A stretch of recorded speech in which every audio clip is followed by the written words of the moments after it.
बिहार की चर्चा इन दिनों पूरे देश में हो रही है और इसके पीछे वजह भी कई है। पहली वजह हम मान सकते हैं बिहार में हो रहे मर्डर। बिहार में लगातार कई दिनों से वहां पर मर्डर हो रहे हैं और दूसरी वजह हम मान सकते हैं विधानसभा चुनाव। बिहार में अगले कुछ महीनों में विधानसभा चुनाव होने हैं और विधानसभा चुनाव से ठीक पहले अभी लगातार एनडीए और आईएनडीआईए के बीच वार पलटवार का दौर जारी है।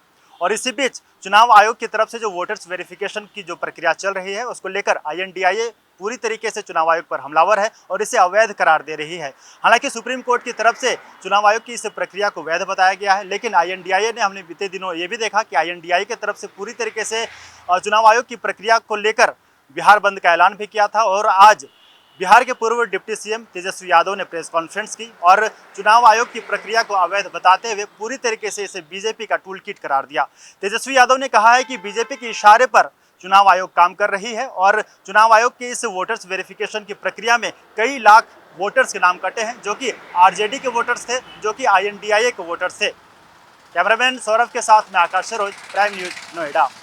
अब दिल्ली में हर महिला फ्री में ट्रैवल नहीं कर पाएंगी। जी हाँ, दरअसल जहां दिल्ली की पिछली सरकार ने डीटीसी बस में महिलाओं के लिए सफ़र फ्री किया था, तो वहीं भाजपा सरकार ने हालांकि इसको जारी रखा है, लेकिन कुछ बदलाव कर दिए गए हैं।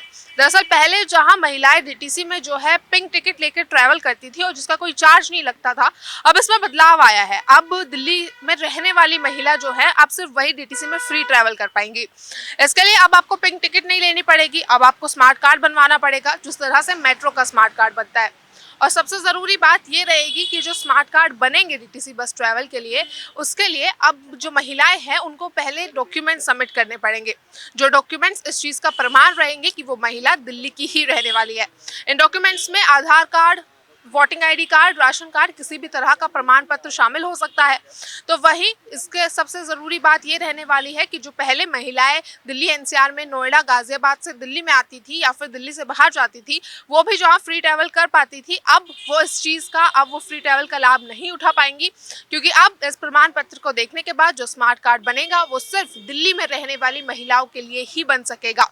यानी कि अगर अब आप एनसीआर में रहती हैं ना कि दिल्ली में, तो अब आपको डीटीसी में बस ट्रैवल करते टाइम टिकट खरीदनी पड़ेगी और उस टिकट का पैसा भी देना पड़ेगा। नोएडा से वीडियो जर्नलिस्ट सौरभ के साथ मैं पूजा यादव।